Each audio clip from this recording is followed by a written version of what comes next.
여러분 안녕하십니까? JTB 뉴스입니다. 남원에 국립공공의료대학이 설립됩니다. 정부와 여당이 전북에서 요구해온 서남대 폐교의 대안을 받아들인 건데요. 국립공공의료대학이 설립되면 침체된 지역경제 회복과 의료 서비스 향상에 큰 도움이 될 것으로 보입니다. 보도에 송창용 기자입니다. 더불어민주당과 보건복지부가 남원에 국내 최초의 국립공공의료대학을 설립하겠다고 밝혔습니다. 국립공공의료대학은 서남대 폐교 대안으로 전북에서 요구해온 사항입니다. 개교 시기는 2022년 또는 2023년이고 정원은 서남대 의대 정원을 활용해 49명으로 정했습니다. 전북 남원의 설립을 추진하는 것은 서남대 폐교로 인한 해당 지역의 어려움을 고려하고 지역의 정체성을 유지하면서도 공공보건의료 인프라 확충에 기여하도록 하기 위함입니다. 전라북도와 남원시는 서남대 폐교로 침체된 지역경제 회복과 의료 서비스 향상에 큰 도움이 될 것이라며 환영했습니다. 먼저 이런 일이 결정되기까지 굉장히 긴 세월 정말 많은 분들이 노심초사하고 거기에 투쟁하고 노력을 해주셨습니다. 그런 결실이 맺어진 것이 아마 그런 노력의 대가였다 이렇게 생각도 하고 싶습니다. 국립공공의료대학 설립이 발표됐지만 풀어야 할 과제가 적지 않습니다. 공공의료대학 부지로 서남대 자리가 가장 적합하지만 지금으로선 서남대 자녀 재산이 폐교 사태의 원인이 된 옛 재단의 소유가 될 가능성이 높기 때문에 사립학교법 개정이 필요합니다. 또 대학 설립이 지역의 의료 서비스 확대로 이어지기 위해선 도립인 남원의료원을 국립으로 승격시키고 대학과 연계 운영하는 방안을 마련해야 합니다. 남원의료원도 틀림없이 시간이 가면서 기능 보강을 통해서 도립이지만 도립 이상의 기능을 하도록 저희들은 끊임없이 설득을 해나가게 될 겁니다. 전라북도와 남원시는 계획대로 공공의료대학을 안착시키기 위해 관련 법안 마련과 부지 논의 등 후속 절차를 차질 없이 추진하기로 했습니다. JTB 뉴스 송창용입니다. 군산 시각장애인 협회장의 횡령 혐의로 사무실 압수수색이 이루어졌다는 소식 지난주에 전해드렸는데요. 군산시의 담당 공무원이 이 협회장의 뒤를 봐줬다는 의혹이 불거졌습니다. 나금동 기자입니다. 경찰이 군산 시각장애인 협회장 장모 씨의 사무실에 대한 압수수색을 벌인 다음 날 군산시 담당 계장은 협회 실무자 A 씨에게 장 회장 횡령 의심 금액 중 지난해 7월에 쓴 보조금 내역을 소명하라고 지시했습니다. A 씨는 경위서에 관광버스 임차 대수를 2대에서 넉 대로 부풀리는 수법으로 80만 원의 차액을 챙겼으며 장 회장이 현금으로 지출할 금액이 있을 때마다 줬다고 적었습니다. 담당 계장은 하지만 어찌된 일인지 A씨가 회장에게 돈을 주었다는 내용을 빼고 고쳐 쓴 문안을 제시하며 그대로 경위서를 다시 써올 것을 요구했습니다. 담당 계장이 부정을 저지른 것으로 의심되는 협회장을 비호하려는 게 아니냐는 의심이 드는 상황. 협회의 또 다른 직원 B씨는 장 회장이 그동안 담당 계장을 접대하며 쌓아온 부적절한 친분 탓이라고 말합니다. 옷장을 먹고 본인이 나이트를 가자 이렇게 얘기해서 룸을 예약을 하시더라고요. 돈은 회장님에게 하라고 카드를 저한테 주셔가지고 제가 그렇게 하는 적. 협회에 대한 예산 지원에서도 특별한 혜택을 누려왔습니다. 지금 회장님 이전에 다른 회장님들보다 훨씬 더 지원액이 나오는 게 크거나 아니면 좀 편했죠. 예전에는 없습니다, 안 됩니다 이랬는데. 하지만 담당 계장은 친분이 있는 건 맞지만 과도한 접대는 없었고 경위서 수정은 사실관계를 단순히 하려는 의도였다는 입장입니다.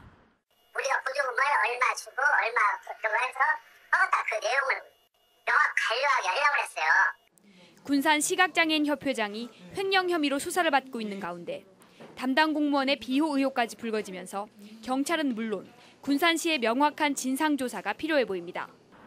JTB 뉴스 나금동입니다.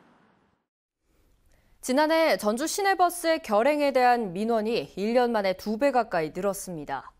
이를 뒷받침하는 주장이 나왔는데요. 전주시가 버스업체 관리에 손을 놓고 있었다는 비판을 받고 있습니다. 보도에 오정현 기자입니다. 전주시 평화동에 있는 한 시내버스 업체의 차고지입니다. 이곳에는 이 버스 업체 사주의 가족이 운영하는 CNG 충전소가 있습니다.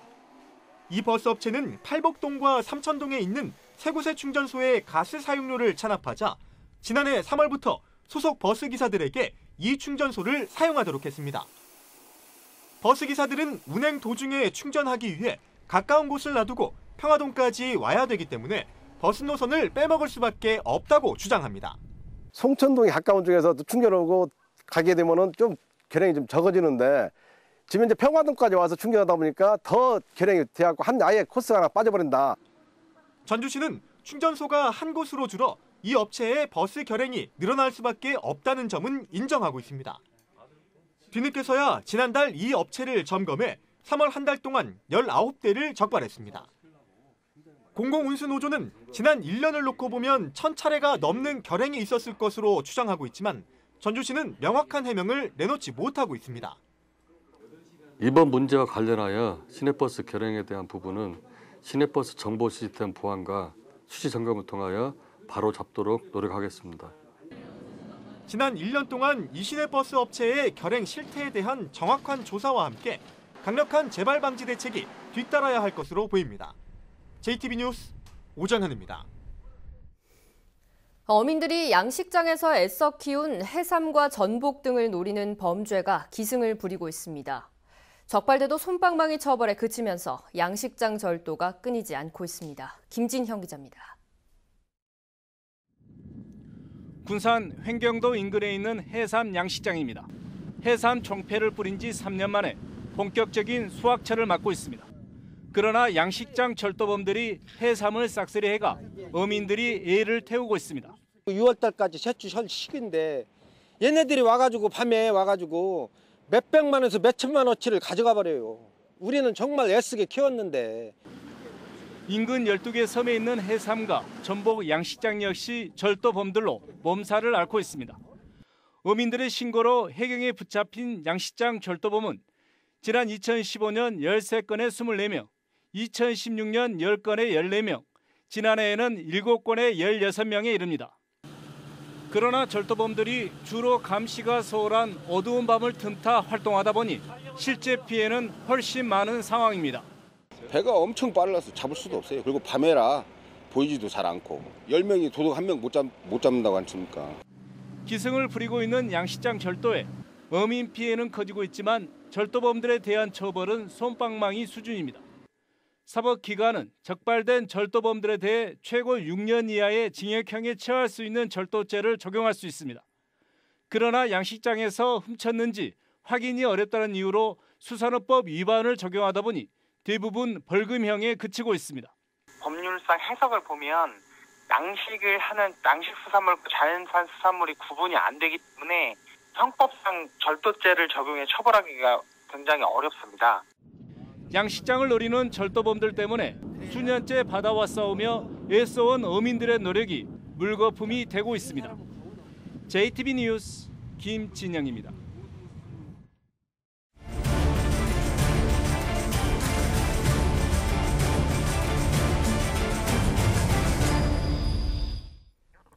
교육감 후보들의 정책 비교 두 번째 시간, 오늘은 자사고 폐지에 대한 입장을 정리했습니다. 대부분의 후보들이 자사고 폐지에 적극 찬성하고 있습니다. 하지만 수월성 교육에 대한 대안은 구체적으로 제시하지 못하고 있습니다. 조창현 기자입니다. 자사고 폐지는 문재인 대통령의 대선 공약입니다. 우수학생 선점으로 인한 고교 서열화, 일반고 황폐화를 막기 위한 정상화 대책입니다. 교육부의 시행령 개정으로 자사고의 학생 우선 선발권은 올해부터 폐지됐습니다. 7명의 교육감 후보 가운데 유일하게 유광찬 후보만 자사고 폐지에 반대했습니다. 유 후보는 자사고 폐지만이 능사가 아니라며 수월성 교육을 받길 원하는 학생의 선택권을 지나치게 제한할 수 있다고 밝혔습니다. 나머지 후보들은 자사고가 시대를 역행하는 특권 교육이라며 폐지에 적극 찬성했습니다. 자사고 폐지 이후 대안으로는 조금씩 생각이 달랐습니다. 김승환 교육감과 서거석 후보, 천호성 후보는 일반고 교육과정 다양화, 일반고 학력신장 프로그램 확대를, 유광찬, 이재경 후보는 영재교육 지원 강화, 특목고 육성 등을 대안으로 내놨습니다. 황호진 후보는 단위학교에서 고급 교육과정을 개설할 수 있는 고교 학점제를 제시했습니다. 하지만 후보들 모두 원론적 수준의 대안 제시만 할 뿐 구체적인 실행 방안은 아직 마련되지 않았습니다. 자사고 탈락자의 평준화 지역 일반고 지원 배제에 대해서는 대부분의 후보들이 공정한 기회 부여 차원에서 찬성했지만 서거석 후보만 구제책 마련이 필요하다고 밝혔습니다. 학생 우선 선발권 폐지로 조만간 자사고의 일반고 전환은 불가피해 보입니다. 하지만 수월성 교육에 대한 학생과 학부모들의 요구가 분명히 있는 만큼 교육감 후보들의 깊은 고민이 필요해 보입니다. JTB 뉴스 조창현입니다. 농민들이 자신이 생산한 농산물을 직접 들고 나와 판매하는 벼룩시장이 열립니다. 지은 지 30년이 된 고창 실내체육관에 대한 보수공사가 진행됩니다. 주혜인 기자입니다. 남원시가 육성하고 있는 강소농 모임체인 쑥쑥 농부들이 오는 14일 요천 승월교 주변에서 벼룩시장을 엽니다. 이 자리에서는 30여 농가들이 오미자, 블루베리 같은 1차 농산물은 물론 과실즙, 생들기름 같은 가공식품도 판매할 예정입니다. 신선하고 믿을 수 있는 제품들을 농부들이 직접 판매하기 때문에 정말 싸게 저렴하게 구입할 수 있습니다. 건립된 지 30년이나 지난 고창 실내체육관이 대대적인 보수공사를 진행합니다. 고창구는 공공체육시설 개보수 공모사업에 선정돼 15억 원의 체육진흥기금을 확보함에 따라 올 하반기 공사를 시작해 내년 상반기 완료한다는 계획입니다. 빠른 시일 내에 공사를 완료하여 더 많은 국민들이 안전하고 쾌적한 환경에서 생활체육을 즐길 수 있도록 노력하겠습니다. 하나부터 10까지 모든 게 낯선 결혼 이주 여성들에게 통번역 서비스가 큰 힘이 되고 있습니다. 완주군 건강가정 다문화가족지원센터는 베트남어와 중국어 통번역 지원자가 부부간의 의사소통은 물론 국적, 출산, 생활정보에 도움을 주고 있습니다. 진안구는 본격적인 행락철이 시작됨에 따라 45명의 용담호 광역상수원 지킴이를 선발했습니다. 지난 2008년부터 운영된 용담호 지킴이는 상수원 오염 행위에 대한 감시 활동과 함께 쓰레기 수거 활동을 벌이고 있습니다. JTB 뉴스 주혜인입니다. 더불어민주당이 6.13 지방선거에서 완주군수와 진안군수 선거의 단수 추천을 확정했습니다. 민주당 전북도당 공천관리위원회는 오늘 새벽 발표한 3차 심사 결과에서 1, 2위 후보 간의 지지율 차이가 크게 벌어진 완주군수 선거는 박성일 현 군수로, 진안군수 선거는 이항로 현 군수로 각각 단수 추천을 확정했습니다. 민주당은 또 3사람이 공천을 신청한 남원시장 선거는 윤승호, 이상현, 이환주 등 3명의 후보가 모두 참가하는 경선을 치르기로 결정했습니다. 새만금 한가운데 있는 국제협력용지에 수변도시가 조성될 것으로 보입니다. 새만금개발청은 새만금 국제협력용지 일부를 인공해변과 수상호텔, 수변주택단지 등을 갖춘 수변도시로 만드는 방안을 검토하기 위해 사전 타당성 조사 용역에 착수했다고 밝혔습니다. 새만금개발청은 정부의 국정과제 가운데 하나인 새만금 공공주도 매립을 속도감 있게 추진하기 위해 새만금 개발공사가 출범하기 전에 사업 추진 계획을 세웠다고 덧붙였습니다. 지난 7일과 8일 장수와 무주, 임실 등의 기온이 영하권으로 떨어지면서 과수와 인삼 등 농작물 재배지 134헥타르에서 저온 피해가 발생한 것으로 잠정 집계됐습니다. 농림축산식품부는 피해 농가에 재해 복구비와 재해 보험금을 신속하게 지원하고 피해율이 50%를 넘는 농가에는 생계비와 영농자금 지원 등을 추진하기로 했습니다. 올 들어 처음으로 제주에서 야생진드기가 옮기는 중증 열성 혈소판 감소 증후군 환자가 확인돼 봄철 야외 활동에 주의가 요구됩니다. 질병관리본부에 따르면 중증 열성 혈소판 감소 증후군은 바이러스를 보유한 참진드기에 물리면 감염되며 고열과 구토, 설사 등의 증세가 나타납니다.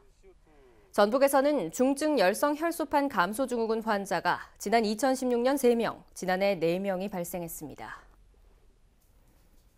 지난주 내린 비로 전북의 저수율이 80%를 넘어서 봄철 영농급수에 차질이 없을 것으로 보입니다. 전라도에 따르면 지난 9일 기준 전북의 저수율은 80.2%로 지난해 82.4%보다 조금 낮지만 모내기 등 영농급수에는 충분한 수준을 보이고 있습니다. 주요 저수지별로는 경천호의 저수율이 93.1%를 기록하고 있고 섬진호가 87.1%, 대하호가 51.6%를 나타내고 있습니다. 오늘 새벽 0시 반쯤 전주시 중화산동의 한 스포츠센터에서 불이 났습니다. 이 불로 찜질방 손님 50여 명이 대피하는 소동을 빚었으며 6명은 연기를 마셨지만 생명에는 지장이 없었습니다. 불은 지하 1층 기계실 등을 태워 1,000만 원가량 재산 피해를 낸 뒤 30분 만에 진화됐습니다. 경찰은 직원들이 용접을 하다 사고가 난 것으로 보고 정확한 화재 원인을 조사하고 있습니다. 맑고 포근한 봄 날씨가 이어지고 있습니다. 중국발 황사는 대부분 동쪽으로 빠져나가며 현재 대기질 보통 수준을 보이고 있습니다. 다만 상층 일부에 먼지가 남아 오후 한때 서해안을 중심으로 미세먼지 농도가 짙게 나타나는 곳이 있겠습니다. 오늘 한낮 기온은 무주와 진안이 17도, 전주와 익산은 20도 안팎까지 오르며 어제와 비슷하겠습니다. 내일은 대체로 맑은 날씨를 보이다가 밤부터 흐려지겠고 모레 주말에는 비가 오면서 기온이 내려가겠습니다.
JTB 뉴스를 마칩니다. 함께해 주신 여러분 고맙습니다.